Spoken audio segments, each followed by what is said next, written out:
పిల్లలకు విద్యా దీవెన అంటే fee reimburse పథకానికి సంబంధించి రావడం అయితే జరిగింది. మీరు ఇక్కడ చూడొచ్చు. ఇక కళాశాలల ఖాతాలోకే ఫీజు రియంబర్స్మెంట్ మీరు ఇక్కడ చూడొచ్చు. మరో ఎన్నికల హామీని నెరవేర్చిన ప్రభుత్వం.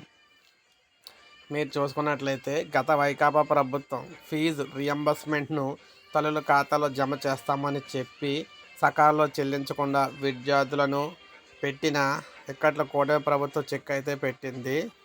ఎన్నికల్లో ఇచ్చిన మరో హామీని నెరవేరుస్తూ ఇక నుంచి విద్యార్థులు చదువుకునే కళాశాల యాజమాన్య ఖాతాలకే నేరుగా ఫీజు రియంబర్స్మెంట్ జమ చేస్తామని స్పష్టం చేసింది. ఇందుకు సంబంధించిన మార్గదర్శకాలు విడుదల చేస్తూ ఉత్తర్వులు కూడా ఇచ్చింది. 2024-25 విద్యా సంవత్సరం నుంచి అది వర్తిస్తుందన్నమాట.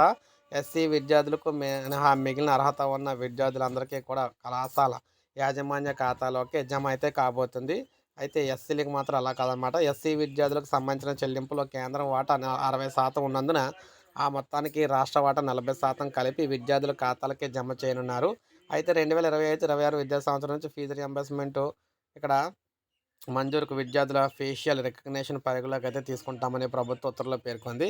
ఈ నిబంధనను అన్ని కళాశాలలు పాటించాలని చెప్పి స్పష్టం అయితే చేసిందనమాట. సో చూసారు కదా, ఫీజు రియంబర్స్మెంట్కి సంబంధించి విద్యా దీవెన పథకానికి సంబంధించి కీలక మార్పులు అయితే వచ్చినాయి. ఒక ఎస్సీ వర్గాన్ని వారికి మాత్రమే వారి తల్లుల ఖాతాలకు అయితే వేస్తారు. మిగిలిన వారందరికీ కూడా కాలేజీలకు సంబంధించి అకౌంట్లో అయితే వేస్తారన్నమాట. సో ఇది మనకు అప్డేట్. ఒక లైక్ చేయండి, సబ్స్క్రైబ్ చేసుకోండి, మన ఛానల్ సబ్స్క్రైబ్ చేసుకోండి.